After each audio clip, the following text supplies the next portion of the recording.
Hello, everyone. Happy New Year. It's 2021, and we've got some big USC news. They finally got a win, long needed win. Nathan, thank you for taking the time to be here as always. Nathan, how are you doing? Beautiful day. You know, I've been thinking, and I kind of realized that whenever you ask me this question, I sort of interpret it and answer it as, "How's the USC football team doing on this day?" But I decided to take a little step back. I'm doing well, but in other news, as you just said, USC football, pretty undeniably large news came out yesterday. So I guess a little double whammy there. I'm doing great. Yeah, I mean, if you've been on our USC Twitter rock for the past day, yesterday was the All-American Bowl, and although there was no All-American Bowl to be played, we got some big commits, and by we, I mean the entire nation, but specifically USC. They were 14th. The class of 2021 was 14th overall, according to 27 Sports, heading into the day. 6 spots they moved up. They ended up at 8, and they're still it's still not over. The recruiting class, the recruiting trails aren't over, but they signed the big one, Corey Foreman, defensive end from Centennial in Corona, California. He stayed home. He was committed to Clemson and then decommitted at the start of the pandemic. He talked about that. There's a great LA Times article from Ryan Kartji talking about why he decided to stay home. And this pandemic actually kind of played a little bit of a role in it from what it sounds. But USC lands the number 1 overall recruit in the class, also picked up Syer. I'm slipping on his last name, Nathan. Right. Syer, right. DB, huge. I think he was it 7th DB in the nation too? Six or seven, yeah. Number 77 overall. Yeah. Wonderful. I mean, that's something that you haven't seen come out of USC in a while, especially last year. People were disappointed with the class that, ranked, I think it was like 60, 64 or something 64. And, people were all, this Clay Helton, grabbing pitchforks and, flaming torches. But now it looks like, hey, we're rebounding. We're in a good place. We've got some good talent heading into next year. We'll get to the talent that USC lost that's heading to the draft in our next segment. But for now, let's focus on the good for once. They picked up a lot of guys. They have, 1 5-star in the class, and I believe it's 12 4-stars, 13 4-stars, 7 3-stars. I mean, that's huge. And they're picking up position players again. You saw last year. And the reason that class was so low last year is there's only 12 guys in it. 9 of them were linemen, which is what USC needs. And that's really what I think they need to focus on going forward, is establishing those lines, letting that offense actually get to work, giving Keaton a little bit more protection. And if that defense can stay kind of high octane like it was this last year, it's going to look good. I mean, an edge rush from Corey Foreman is absolutely going to help that defense, right? Yeah, because that seemed like the one that was missing this year. It was a really solid edge rush.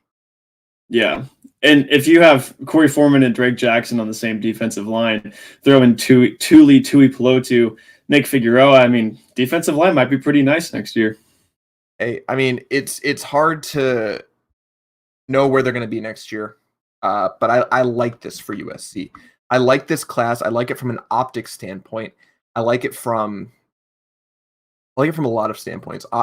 Optics is a huge one, being up there at number 8. And like you mentioned, Jay Sean, if they get him to commit as well, I think they end up as the number 1 class in the pack. It's possible, yeah. Possible. Oregon's still up there. Oregon's good. Yeah, I mean, having Dante Williams is huge. You see that he got promoted to associate head coach too. I don't know what that title actually means other than another optics standpoint. But Clay Helton's the coach still. So USC fans are going to have to live with that. In terms of these guys, what do you think the immediate impact is? Do you think, Syer, obviously Corey Foreman, you've mentioned this before, you think can make an immediate impact? But this class as a whole, how much of an impact do you think we see in 2021? And what does the 2021 season kind of look like?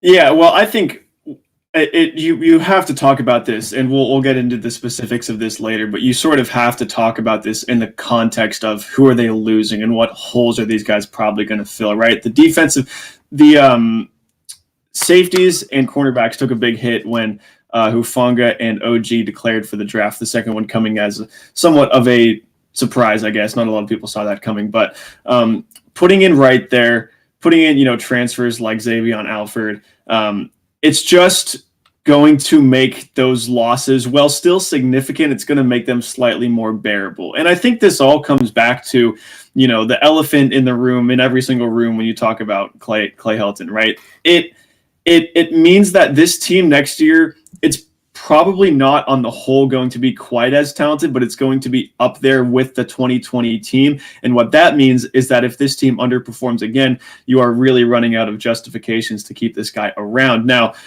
of course, there are still a lot of questions to be answered as to, maybe this team can actually be good. Maybe they can go 10-2. Maybe they can go 11-1. Maybe, 9-3, win a Rose Bowl, whatever, win a Pac-12 championship, which is what USC is judged by apparently. But there were this sort of exodus of people leaving USC for the NFL, and guys that you think could use maybe a year or two more of development definitely raises an eyebrow as to maybe they don't feel like they're getting developed right here. But the fact that in any case, the fact that they're getting guys to fill some of those holes, again, it's still going to hurt, and it may not pay dividends right away because some of these guys are going to need to get some experience. You don't always come in. I think Corey Foreman's going to be a stud right off the bat. But most guys who aren't the number 12 all-time recruit, I'm so excited to watch that guy play, are going to need, a year or two to get the experience and sort of be able to fill the holes of experienced guys like Hufanga, guys like Tui Pelotu, guys like, OG, guys like, Amon-Ra, although we're not worried about the receiving core too much, but, further down the road, we're going to say that these guys are filled some of these holes, and losing some of those guys to the league, well, it hurt, of course. It was withstandable, I guess. Yeah, and we got a comment from Emil right on cue because I was about to touch on this. Thank you, Emil. We need to change philosophy and move away from the air raid. We need a balanced approach. I've been saying it this whole year. Why do we keep trying to force this?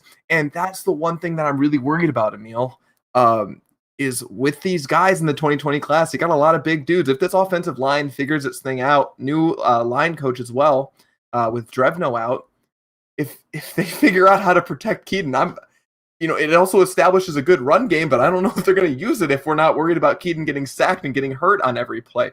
Yeah. And the other thing is you just lost, debatably, your best running back, right? AI Vi is still around, Carr is still around, but both of them have kind of been wishy-washy. Carr gets his little bursts every now and again, and Vi is a little bit more consistent than Carr, but he gets injured, right? So if Stepp fills his goes through with the transfer portal, then you're left with two guys. Are they enough? I don't know, but that's what worries me, and I don't think unless you start going with Keenan Christian, but I still need to see him develop a little bit more. I think he's got a lot of talent, but I just want to see him, get utilized more, especially just for his speed, just to open things up a little bit. So that's what I'm worried about, and I don't know exactly what this team's going to look like in 2021. I think it's going to be good, but I think it's going to be it's not going to be the season that everyone's hoping for. Landing the number 1 overall recruit, landing a huge class isn't really going to make that much of a difference next year. Now, it's absolutely going to make a difference. We're going to see some great plays from Corey Foreman. I have no doubt about that. But are they a playoff team next year? No, not at all. Are they a Rose Bowl team? Probably. I hope. I mean, the Pac-12 isn't in a really good state at all right now, right? Yeah. But Oregon's got a good class, and Oregon's rebuilding. I mean, look at what Oregon did. They were decimated this year, especially with opt-outs. They lost their best player to an opt-out, and he still beat USC. And that's a question for USC more than it is for Oregon, just because Oregon's able to reload, and USC isn't. Yeah. Well, this is also what it comes back to too, and we were talking about this before the show. Is that none of this means much without the coaching, and that's why when Marquise Stepp went in the transfer portal, part of me was like, yeah, he was one of our best running backs, and I love watching the guy play, and he's a stud, and he can be a stud elsewhere. I mean, he was a stud here, but he can prove it more somewhere else. But part of me was also like, okay, what does it really mean for USC? Because they don't run the ball. Like, you don't need, having a Brandon Campbell coming in, I think he's going to be awesome. But so I guess with the personnel itself, I'm not too concerned about that. But I mean, when you lose, like, your top running backs and you lose, guys that can make an impact in that facet of the game. Like, what does it mean if you're not going to run the ball? So all of these recruits that they are getting in, like, it's awesome, but you're going to need the coaching to, I guess, show that they're actually impactful, because if you can't do that, then they're not going to make a big difference. And then they're not going to make a big difference in getting top recruits down the road. And it all sort of kind of, it's a domino effect from there. So yeah, it's exciting, but until you fix the coaching problems on this team, and I'm not just talking Clay Helton, I'm talking offensive schemes, everything like that. I don't know. You need more. I want to leave everyone with one closing thought before we move on to our next topic. Nathan, we talked about this before the show, but the way I look at recruiting right now is if you're close to the 6th spot, that is awesome. 1 through 5 are going to be locked up until the college football playoff goes away. I'm convinced about this. I've talked about it before, about how the college football playoffs has ruined college football. It has created these dynasties that will just self-maintain themselves, right? The recruiting doesn't even need to be done for those teams. You could have, obviously they have great recruiters, right? That's how they get these talent. But it says something. If you have a team like USC, who, they just lost in the Pac-12 championship to a very average Oregon team, by their current metrics at least, and they still go out and get a great class, right? That's a testament to Dante Williams. That's a testament to the entire recruiting class, or recruiting staff at USC, that they're able to bring those guys in without the results, that they can say, hey, here's the future of this team. Come here. Emil, having a good recipe does not make the best cake. We need a new RB coach, period. Well said. Why not get another assistant coach? We've had a revolving door of them. Anyway, we'll get to that in the third segment. Let's move on to the other big news from this past week. A lot of draft declarations from USC, 5 of them so far, and we haven't even heard from Tyler Vaughns yet, which it's coming. He, technically has an extra year of eligibility, but he's gone. So let's count. Talanoa Hufanga, Elijah Vera Tucker, Elijah Griffin. Who am I missing? Amon-Ra St. Brown. Amon-Ra and Marlon. Yeah. And then Vaughns is probably coming soon. Pull them out is probably coming soon. So yeah, fun times. I wanna give you an argument here. I think the first round of the draft could very easily mirror what we saw last year with the 2 guys that went. I think 15 is a good spot for Elijah Vera Tucker, and I think early second round is a spot for Amon-Ra, like Pittman went. And honestly, if we want to talk about guys that raise their draft stock a lot, Talanoa Hufanga, man. I said it before the season. I got one right. I'm like, this guy's going to raise his draft stock. This guy's going to be a solid pick. First team All-American, right? Yeah. That's awesome. Yeah. I've heard a lot of the concern for him is like he doesn't really project perfectly as a safety, but not perfectly as a linebacker either. So he's sort of that like in between who's had some injury problems and, isn't, I guess, in coverage of the most athletic guy. So, first round, maybe not, but he's certainly versatile enough, I think, to go in that really round. Before there was no conversation of a first round for him. There's no conversation of a second round even for him. And this year, he really upped that. But the thing I want to talk about, I know you want to talk about this because you got your whole conspiracy theory, as you always do, is there's a lot of guys that seem normal. Elijah Vera Tucker was definitely gone, right? Yeah.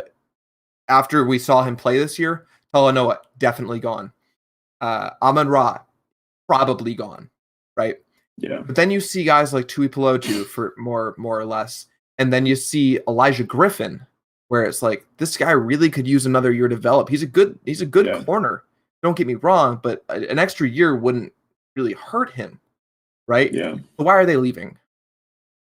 Yeah, so it's sort of tough because every time somebody, no matter who it is, declares for the draft, the Twitter comments, the dialogue, the conversation is always fire Helton. He doesn't want to keep these guys don't want to stay around. And it's like, yeah, that doesn't really make sense for Amon-Ra St. Brown or Elijah Vera Tucker or Talanoa Hufanga, who are going to get drafted in the early rounds of this draft. They've proven pretty much all that they need to prove. Like at some point, you got to go and make your money. So I don't really blame guys I'm not putting those decisions on the coaching staff, right? But what it really comes down to for me is when you get guys like, as you said, OG, like Marlon, who they were good. They were good this season. They were good last year too, but they could really use another year. And I think Marlon is going to get drafted in maybe the early rounds of this draft, maybe like somewhere in the 2 to 4 range, right?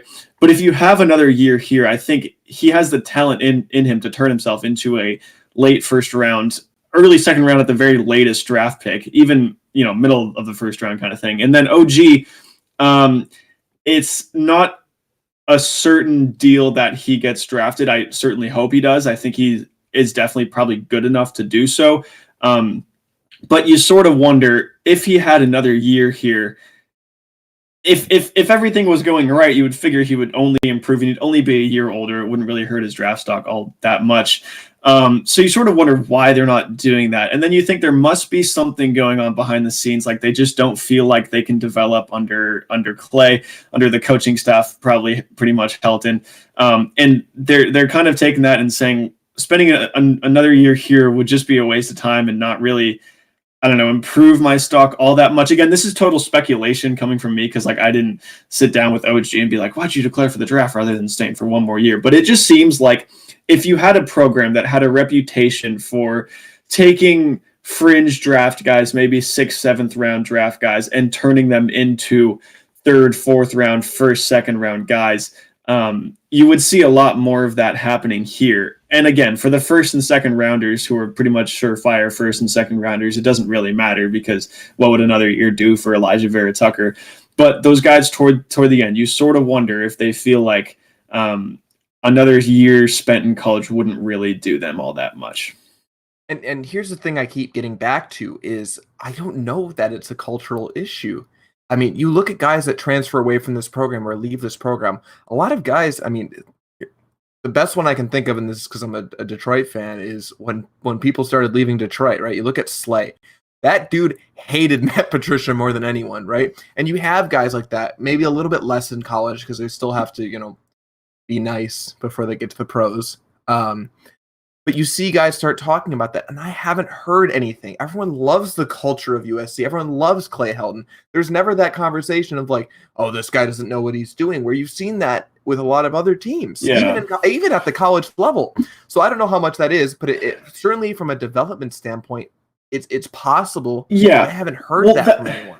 Yeah, that is something that I always confuses me because like none of the fans like him. Nobody in the USC circle really wants Clay to stick around except for the players. And the players are always saying, we love our coach, we love him. And obviously they aren't going to come out, you know, uncensored and say, yeah, Clay Helton's the worst. We want him fired when they're still playing for him. They're not going to do that. But the way that they've been supporting him has confused some people given how much other people dislike him, right? And you sort of wonder, okay, he recruited them. He gave them full ride scholarships to his school. There is going to be some natural pull toward a guy that, I mean, even if he's not developing you as much as you think he might, he brought you to this school. You're playing for him. He's your coach. He's given you a lot. So there's sort of this, I guess, just natural relationship that's going to form in that regard when he's the guy that recruited you. He visited you don't see the transfers, but transfers are the ones that make sense. The guys that aren't getting playing time that are, you know, it's clear like when JT transferred, it's like, okay, JT's not going to probably get in there. When Step entered the transfer portal, it's like, okay, they don't care about the run game and they have 2 other backs that they just alternate in there, right? Yeah, but it's just sort of like it's possible to like and support your coach when you don't feel like you are getting everything you need from a developmental standpoint. I think that's where some of the, you know, I don't know, favoritism for Helton from the players might be coming from. Again, I'm not a player. This is total speculation. I'm just thinking this is might be the way that some of this works because it is hard to just all of a sudden turn your back and start speaking out against the guy that recruited you, brought you to college, whatever. So maybe there is some of that, but again, you have to separate that sort of emotional aspect from, are these players getting better? Is this team where it needs to be? And that's where I guess Heritage Hall and the athletic department really comes in and needs to say, all right, we understand the relationship there, but we're not where we need to be. Yeah, Emil's in the comments saying the logic's simple. If you can get into the first 64 draft, regardless of rounds, that's the key. And it's too political in the back office. Everybody knows that. I mean, that's true with anything. not even just college football, but I mean, obviously there's always a play there, but I don't know. But I think the bigger issue, and we've been alluding to it the whole show, our last topic, is another assistant coaching change enough, man? Oh my God. It's just a revolving door of assistant coaches. Drevno and Osmus, Osmus being the strength, Aaron Osmus being the strength coach, are out. And I wanted to take this time. I found a beautiful article from Reign of Troy by Alicia. Love her work. Here is a list of assistant coaches that have worked under Clay Helton. Lancey Pendergast, Johnny Nansen, Kenichi Udezi, Ronnie Bradford. I'm going to mess up this next name, but I'm going to do it perfectly. Chad Kuaha, that's 5. Joe DeForest. Greg Burns. Okay, that's on the defensive side of the ball. And then on the offense, T. Martin, John Baxter, Neil Callaway, and Tim Drevno. There's 4 more there. Yeah. 11. Yeah. What is happening?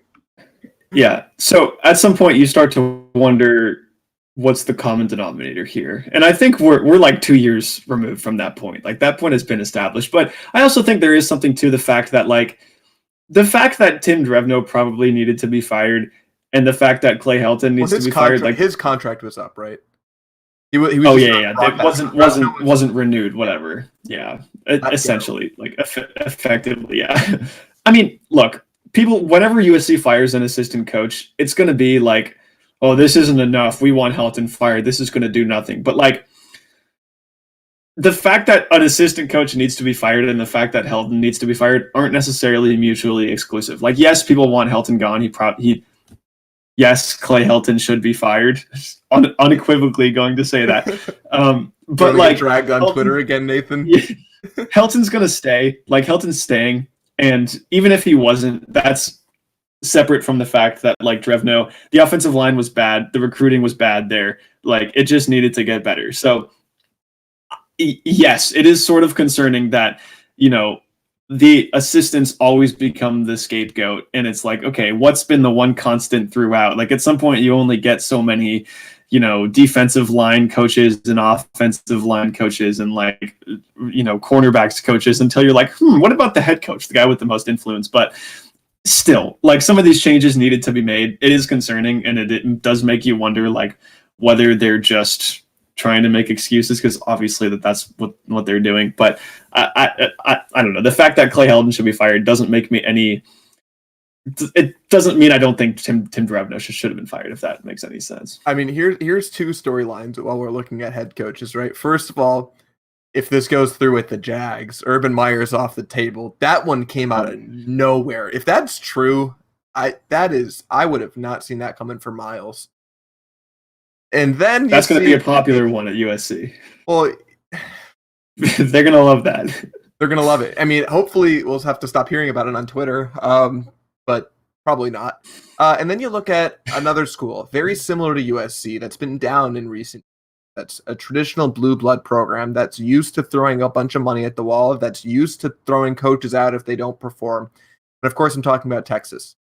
Herman bought out of his contract, totaling all the coaches $24 million. And guess who they're bringing in? Oh. Who would they possibly bring in? They're bringing in Sark. Like, I mean, it doesn't get any more poetic than that. Like, that just shows. I mean, I'm surprised I haven't seen more USC fans saying, look, they're buying out their coach for a lot of money and bringing in someone that's good. Granted, you know, they didn't do too well for us, but you know, other circumstances and everything went into that, lawsuits and, you know, fun stuff. But what I'm saying is, you look at a school like that and they're splurging on the money. The difference between UT and USC is USC is not going to spend that money right now. This is not their primary focus right now. This is not, and this is president down. Yeah. But I mean, can we get past the narrative that, like, USC doesn't have the money? Like, they have the money. Find it. They have the money. They have the money. They have the money. They just don't want to spend it. And they want to keep. Dude, it's why they didn't reduce tuition for students when class went fully online. That's a separate issue. Come on, that's been USC for years. Yeah, no, you're right. But it all comes back to the fact that USC has the money. They just don't want to spend it. And they want to keep on getting more money, which is like, at some point, look, this is my thing.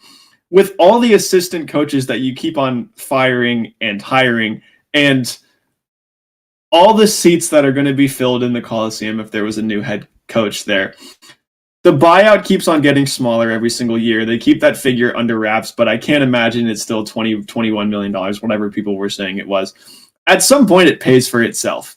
And at some point, you have donors that are like, oh, you want somebody else? Here's $20 million to get it done. Like, they have the money. Even if they didn't, they could get the money. They just, I don't know, man. Wow, Texas bought out their coach during a pandemic. That's a crazy concept. I never would have thought. I didn't think that was possible, to be completely honest. It's just, dude. I mean, it's so ridiculous. Let's talk about an alternate universe. Okay, alternate universe. Bowen gets here a couple years earlier, takes out Lynn Swan, right? And then instead of extending Clay Helton, which, I mean, even when they extended him, people are like, really? 5 years? It was 5 years, right? It was through 2023. I think it was 18. Nobody knew until like a year after it happened. They were like, oh, by the way, a few months ago, Helton got an extension for 5 years. And everyone's like, what? Because nobody knew. Well, I mean, that's when you're talking about an athletic director who wasn't necessarily the most present athletic director and was just a lot of weird things happened there. I mean, you can also talk about the entire giant Varsity Blues scandal, but that's a separate issue, right? Separate issue. But now you have Bone here, and like you've said, he's kind of been handcuffed. I don't know if it's necessarily by the administration, but you can look at it just from the exterior things, the external factors. First, he's only there for 4 games. And he wins all 4 games since he's been there. Granted, they were against not good teams, and USC got pummeled in the Holiday Bowl. And then this year, I don't need to explain what happened this year, but this year. And then it's like, how do you fire that guy? Especially after this year went 5-0 and then got beat by a very average Oregon team. It's so questionable. And then he responds back and gets a top 10 class. Nothing makes sense. And it's like, how do you fire this guy if you're Bowen or Folt, right?